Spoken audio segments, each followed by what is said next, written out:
C'est presque de l'info, c'est la revue de presque de Nicolas Canteloup. Et ils sont encore dans le studio délocalisé à Marseille ce matin. Fabien Amias est son invité. Tout à fait, ma chère Julie. Je suis donc avec mon invité, Marine Le Pen. Marine Le Pen, bonjour. Immigration, monsieur Amias. Immigration, sécurité, terrorisme et fichier S. Oui, attendez, ça n'a pas encore commencé. Attendez, ma première question. Peut-on expulser les fichiers S, Madame Le Pen ? Bien sûr, monsieur Amias, c'est une urgence. Et d'ailleurs, nous en avons 10 000 sur notre territoire et le droit nous permet de les expulser. Je dis, il y en a 10 000. Il y en a partout. Je l'ai encore croisé 3 ce matin en venant. Il y en a dans tous les sens. Il faut les renvoyer d'urgence dans leur pays pour la sécurité de nos compatriotes. Oui, mais excusez-moi, mais dans l'article 411, alinéa 4, vous l'avez précisé, il s'agit d'un article du Code pénal pour traiter de la haute trahison. C'est pas du tout un article au service de l'antiterrorisme. Si, pardonnez-moi de le dire, écoute ta gueule. Si. C'est possible, je suis juriste et avocate, je suis même convoqué par la justice, donc je m'y connais en droit, figurez-vous, monsieur Amias. Il y a, vous voulez le nom des organisations terroristes à combattre? Alors on peut y aller, je peux vous citer tout de suite. Al-Qaïda, il n'y a qu'à choisir, État islamique, Al-Nosra, Boko Haram, les électeurs de Jean-Luc Mélenchon, il y en a plein de... Oui, alors, justement, parlons de votre programme social. Sur le plan social, vous faites du Mélenchon. Non, monsieur Amias, ne me provoquez pas. Il y a une vraie différence. Moi, je ne veux pas, contrairement à monsieur Mélenchon, gouverner la France avec des zadistes crasseux qui écoutent du zaz et qui se lavent les cheveux avec de la bière. Oui, pardonnez-moi. Oui. Ah. Puis Jean-Luc Mélenchon, pardonnez-moi, mais c'est l'immigration, c'est la régularisation générale, c'est les frontières qui sont des gruyères. On ne parle pas assez d'ailleurs de l'immigration. Moi, je tiens à le dire, je veux parler d'immigration. Je veux faire baisser le solde migratoire. Mais je ne veux pas parler que de l'immigration, je veux aussi parler des migrants, des immigrés et de l'immigration. Alors, vous êtes, Madame Le Pen, pour la sortie de l'euro, vous l'assumez ? Monsieur Amias, j'en ai justement parlé hier à mon meeting. Espèce de feignasse, vous n'y étiez pas. Vous le sauriez si vous écoutez. J'en parlais hier avant le passage remarqué sur l'immigration, les migrés, les migrants. Juste après le discours sur les flux migratoires. Donc, l'euro, oui, monsieur Amias, je veux en sortir. Je l'ai dit car l'euro est un boulet absolu. Et comme vous, monsieur Amias, à essayer de nous faire croire, nous faire peur, on peut revenir, je le dis, devant vous, solennellement, à une monnaie nationale, que ce soit le franc, le louis, le sesterce, peu importe, on peut le faire. Alors, vous pensez, comme François Fillon, que vous serez, puisqu'il l'a dit chez nous, vous serez au second tour ? Mais vous plaisantez ? Bien sûr, je serai au second tour. Je veux dire mieux, je serai en tête du second tour. Oui, non, ne me provoquez pas, je serai même, je vais vous dire mieux, je serai au 3e tour, même au 4e tour. Et à force de ne pas changer de discours sur l'immigration, je serai même au 33 tours. Voyez, monsieur Amias. Bien, écoutez, voilà, je crois qu'on a compris le message. À vous, Julie. Merci, Fabien. Et on va retrouver Jean-Pierre Pernaut, c'est lui qui est avec nous pour les titres aujourd'hui. Bonjour, Jean-Pierre. Eh oui, bonjour, ma chère Julie, bonjour à tous, bonjour à tout le petit village d'Europe 1 et à nos fidèles auditeurs, toujours plus nombreux de Pardon, non, je viens de voir les audiences et immédiatement j'ai pensé à Benoît Hamon. Allez, on va travailler quand même. Je suis très heureux de vous retrouver malgré une actualité difficile pour tout le monde, entre la présidentielle qui se durcit et les menaces d'attentats. Et d'ailleurs, mon devoir de journaliste m'oblige à alerter le CSA. François Fillon a eu droit, vous le savez, à son attentat raté, mais pas les autres candidats. Et ça n'est pas très équitable, ma chère Julie.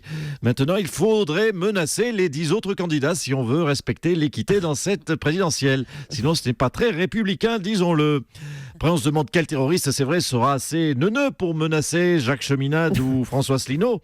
Remarquez, un terroriste, ça ne brille pas non plus par son intelligence. Allez, tout de suite, c'est parti pour les titres. On vous écoute, Jean-Pierre. Ubérisation du terrorisme. Si, il y a une ubérisation du terrorisme. Tout le monde se lance. Cela dit, il y a déjà eu des attentats. Il y a eu la gifle, vous le savez, à Manuel Valls, pas à la primaire, non, celle de l'ado qui avait eu une petite claque. Et puis, il y a eu l'explosion du PS. Vous le savez, aucune bombe n'a été posée. Pourtant, le PS a bien explosé. Révision, c'est le début de la période des partiels pour les étudiants. Oui, c'est maintenant que tout se joue, chers étudiants. Les étudiants vont-ils devenir des chômeurs diplômés ou des chômeurs non diplômés? C'est la vraie question.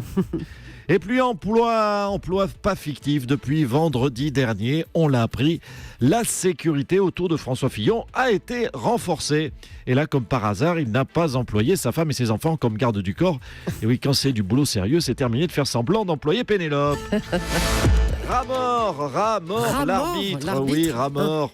Petit jeu de mots, ma chère Julie, au Danemark. Et oui, des rats morts ont été jetés en plein match sur des joueurs de foot. Un geste, il faut le dire, un geste stupide qui ne sert à rien, jeter des rats morts, parce que les footballeurs, maintenant, les rats morts, vous le savez, les ont tous sur la tête.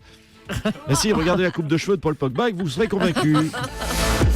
Merci Jean-Pierre, à bientôt. Je vous en prie, Jean-Pierre je vous embrasse.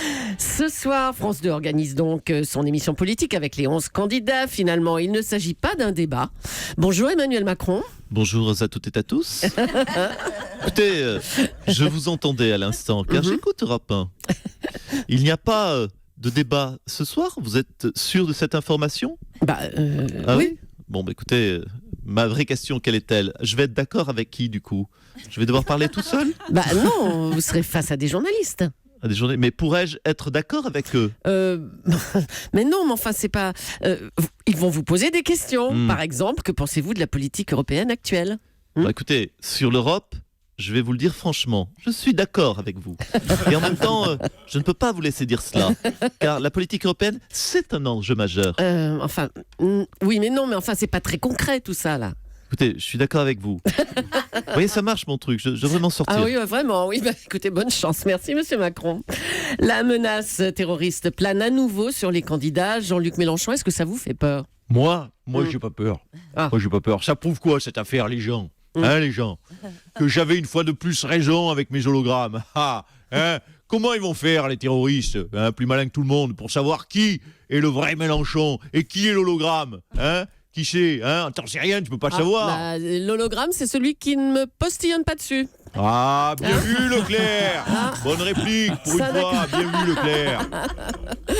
Monsieur Mélenchon, vous avez déclaré « Je ne suis pas d'extrême gauche ». Vous avez été d'extrême gauche toute votre vie, et à une semaine du premier tour, vous ne l'êtes plus. Oui, ça va, Leclerc, on se sent pousser des ailes. Non, on a bien le droit de jouer un petit peu de pipeau dans la dernière ligne droite pour se faire élire, non? Oui. Tu sais comment j'appelle ça? Bah non. La flûte finale. C'est la flûte finale.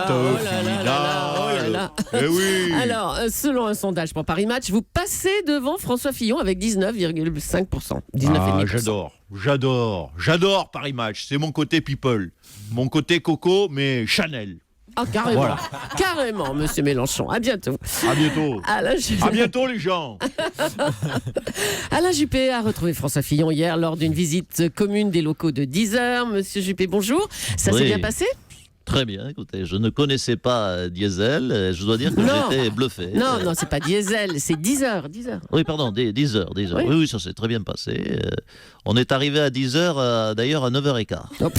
Ça alors, j'aurais pu la faire. Il n'y a pas que M. Mélenchon qui peut avoir droit au jeu de mots. Écoutez, en tout cas, j'ai été épaté. C'est une technologie qui permet d'écouter de la musique. En fait, je vous le dis à tous et toutes qui êtes.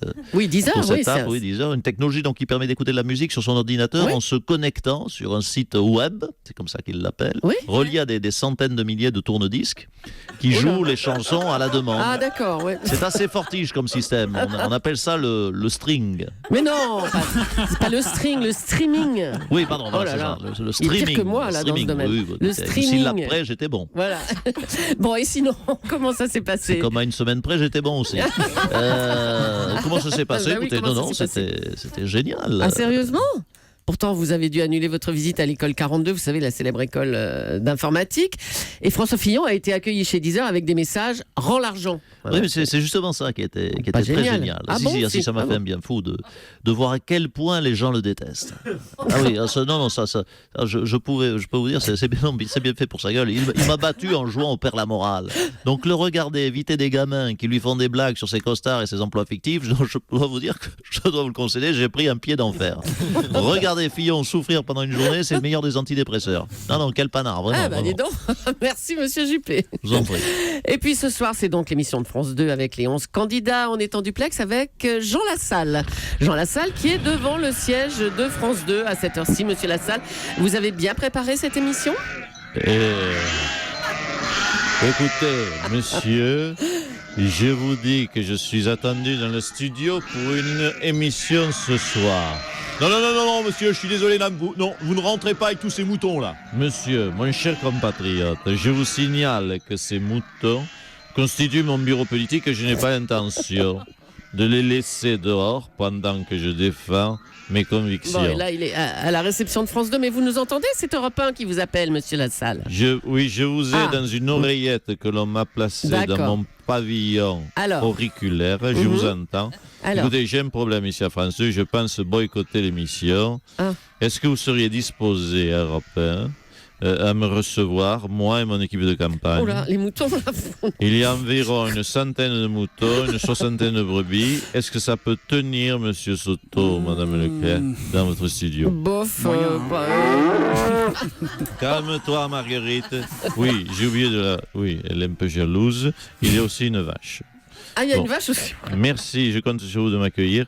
Je suis là dans 20 minutes. non. Si vous pouvez me préparer 300 kilos de foin, je suis là très vite. Mais Oh là là. monsieur Lassalle, Oui. une petite question. Mais d'où vous vient toute cette énergie, J'ai mon secret, vous voulez que je vous le livre? s'il vous plaît? C'est grâce à ça. Mal dormir, j'en ai assez. À peine levé, déjà stressé. Merci et bravo à Nicolas Canteloup, la revue de presse qui revient demain à 8h40 sur Europe 1.